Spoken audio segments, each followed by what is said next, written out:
जी अस्सलाम वालेकुम।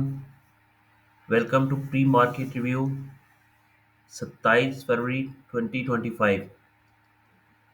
और सबसे बड़ी खबर है सर, गोल्ड कार्ड। ट्रंप ने मिलियंस ऑफ पीपल्स जो लोग थे उनको डिपोर्शन के बाद डिपोर्ट कर दिया है। अब वो कह रहे हैं कि जी गोल्ड कार्ड परचेज करें। अगर आपको रेजिडेंसी चाहिए अमेरिका में तो गोल्ड कार्ड परचेज करें $5 मिलियन का। $5 मिलियन पाकिस्तानी रुपीज में बनते हैं 1.3 billion rupees. 1.39 billion rupees Pakistani. तो इतने डॉलर्स पाकिस्तान से बाहर मेरा नहीं ख्याल गवर्नमेंट लेके जाने देगी फॉर स्पेसिफिक दैट पर्पस कि आप रेजिडेंसी लें अमेरिका में गोल्ड कार्ड के थ्रू। क्योंकि अगर जो इंडस्ट्री है उसने कोई मशीनरी मंगवानी होती है, that is a lot of amount. इससे तो कि इंडस्ट्री लग जाएगी जिसमें कि 500 बंदे काम कर सकते हैं इतनी अमाउंट से। तो इतनी बड़ी अमाउंट जो आप ऑफिशियल तरीके से पाकिस्तान से लेके जाना इज़ नॉट दैट ईजी। ये जो नेबरिंग कंट्री हमारा इंडिया, उसके लिए काफ़ी चैलेंजेस होंगे, मुश्किलात होंगी। उस इंडियंस बहुत ज़्यादा हैं, आपको पता है अमेरिका में।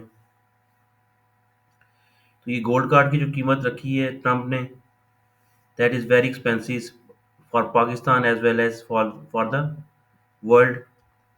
और इवन थर्ड वर्ल्ड कंट्रीज़ के लिए तो ओबियसली इम्पॉसिबल है। आज की जो न्यूज़ है उनमें हम डिस्कस करते हैं जी। औरंगजेब फाइनेंस मिनिस्टर कह रहे हैं tax policy office to be operationalised in few days. Pakistan Uzbekistan agree to boost bilateral trade.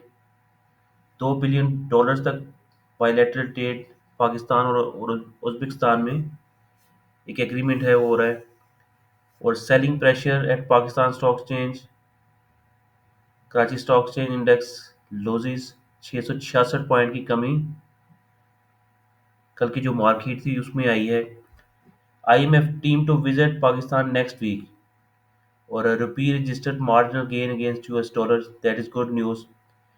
एक ये नेट मीटरिंग की खबर है, ये मैं आपको शेयर कर देती हूँ आपके साथ। काफ़ी लोगों ने सोलर सिस्टम लगवाए हैं अपने घरों में। अब वो सोलर सिस्टम जो फेडरल टैक्स ओम्बुड्समैन है उसने कहा है जी ये दीज आर सप्लाईज, ये सप्लाईज हैं। और इसके वजह से जो सोलर नेट मीटरिंग हो रही है तकरीबन 10 अरब रुपए का नुकसान हो रहा है रेवेन्यू को। इनके ऊपर सेल टैक्स लगाया जाए, 18% सेल टैक्स लगाया जाए, इरिस्पेक्टिव को कितना वो दे रहे हैं बिजली टू द ग्रिड।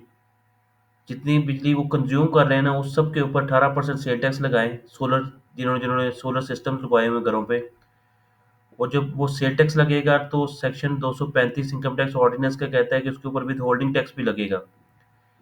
तो ये जो सोलर सिस्टम्स वाले हैं इनके लिए तो काफ़ी अब जो सोलर सिस्टम की इंडस्ट्री है डीमोरलाइज होगी। ओबियसली ये कॉस्ट उनको बेनिफिट के साथ ये कॉस्ट भी पे करनी पड़ेगी if they want to have net metering in Pakistan. And then move on जी। नेक्स्ट खबर क्या है जी? कोई ऐसा सच खबर नहीं है। ये गोल्ड कार्ड वाली खबर हमने आपसे शेयर कर दी है। उसके अलावा नेशनल सेविंग स्कीम के जो डेट्स हैं वो डिक्रीज हो रहे हैं। उसमें तकरीबन 10 बेसिस पॉइंट की कमी है। बहबूद सेविंग सर्टिफिकेट्स में, स्पेशल सेविंग सर्टिफिकेट्स में 20 बेसिस पॉइंट की कमी है। शॉर्ट टर्म सेविंग सर्टिफिकेट्स में 33 की, स्पेशल सेविंग अकाउंट के लिए 20 बेसिस पॉइंट की कमी है। इस्लामिक सेविंग अकाउंट है 16 बेसिस पॉइंट। तो this is good news for the stock market. और जो एवरेजेस हैं, करंट रेट जो हैं बहबूद के ऊपर 13.5% का रेट है। और डिफेंस के ऊपर है 12.14%। इसी तरह स्पेशल सेविंग सर्टिफिकेट जो हैं उनके ऊपर 11% की यील्ड है एनुअल। तो this is good news for the stock market. उसके अलावा जो फॉरेन लोकल पोर्टफोलियो है उसमें फॉरेनर्स की सेलिंग रुक गई है, तकरीबन ब्रेक इवन के ऊपर थे कल। इंडिविजुअल्स कंटिन्यू सेल करते जा रहे हैं। 2.99 मिलियन की सेलिंग इंडिविजुअल्स की थी। कंपनीज की बाइंग है still 0.35। Million US dollars. Banks की बाइंग है 1.27 और म्यूचुअल फंड्स की अगेन बाइंग है 1.01। इसी तरह अदर्स में भी बाइंग है और ब्रोकर्स भी बाइंग में है, इंश्योरेंस सेलिंग पे है। तो जो ब्रोकर्स है, म्यूचुअल फंड्स है, उसी ने मार्केट को ये सारा का सारा एक सपोर्ट, उसकी ज़बरदस्त सपोर्ट है। और उसके अलावा अगर हम बात करें, एनसीएल रिज्यूम कैश पे आउट आफ्टर 2.5 ईयर्स। डिविडेंड की पे आउट जो है एनसीएल की तरफ से वो दोबारा एक रीस्टार्ट हुई है 2.5 साल के बाद। और फिर लेवरेज की अगर पोजीशन आप देखते हैं तो लेवरेज की पोजीशन 65.6 बिलियन है। ये 24 फरवरी को थी 62 बिलियन और 25 को है 65 बिलियन। अभी जो 26 का डाटा है वो कल आएगा। तो ये जो रोल ओवर वीक चल रहा है उसकी वजह से ये तकरीबन 55 बिलियन से 65 बिलियन है। तो रोल ओवर वीक जब खत्म होगा तो then it will be normalised. जी थैंक यू। आज के लिए कुछ मजीद न्यूज़ जो है हमने आपसे शेयर कर दी हैं। हफ्को का एक अनाउंस पे रिजल्ट्स भी हमने आपके साथ डिस्कस किया है। उसमें जो लेट पेमेंट सरचार्ज का डिस अलाउंस है, प्रोविजनिंग नहीं की, उसकी वजह वजह से भी कुछ अपना इफेक्ट आया है।